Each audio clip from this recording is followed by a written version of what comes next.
An initial public offering is the issuance of shares for the first time by a private company which is not listed on the stock exchanges. Post the issuance of such shares, the company gets listed on the bourses and its shares are then traded publicly. Such a company issues equity to investors in exchange for capital. With this, its ownership gets diluted.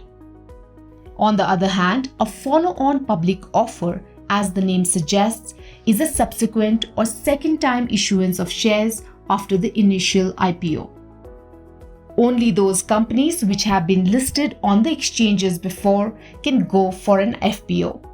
There are two types of FPOs known: dilutive and non-dilutive. A dilutive FPO is where new shares are offered to public investors, which leads to an increase in the company's outstanding shares. This dilutes its existing shareholding pattern. On the other hand, a non-dilutive FPO entails the issuance of shares that are already in existence. This means that directors or founders sell their privately held shares in the market. This way, there is no increase in the number of shares for the company. Dilutive FPO is generally undertaken to raise additional capital to fund growth or expand the equity base. In some cases, it has been taken up to meet SEBI's rule that mandates a listed company to have a minimum of 25% public float.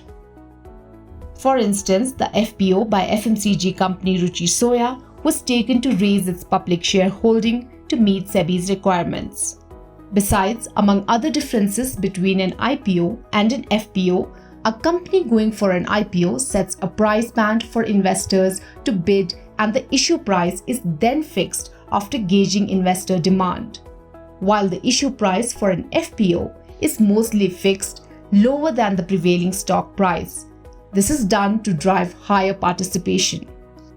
That said, an IPO is believed to be more profitable than an FPO as investors participate in the expansion phase of the company. Earnings per share decreases due to the issuance of new shares in a dilutive FPO. An IPO hence comes with higher risk as investors can only use the information provided by the company to gauge its growth prospects. If you like this video, share it and subscribe to Business Standard. For more news, views and insights, log on to www.business-standard.com. Do also follow us on YouTube, Twitter, Facebook, Instagram, Telegram and LinkedIn. सब अच्छी दिख रही हैं यार, कौन सी खरीदूं? ये तो वही बात हुई, 4000 शेयर्स लिस्टेड है, कौन सा लूं? वो तो सबसे आसान है। तुझे 5 पैसा नहीं पता? अब तो सबको पता है। 5 पैसा पर है 4000 स्टॉक्स की रिसर्च, टेक्निकल टूल्स और इन्वेस्टमेंट आइडियाज। डाउनलोड 5 पैसा नाउ। अब तो सबको पता है, investing made easy and rewarding with 5 paisa. Investments in securities market are subject to market risks. Read all the related documents carefully before investing.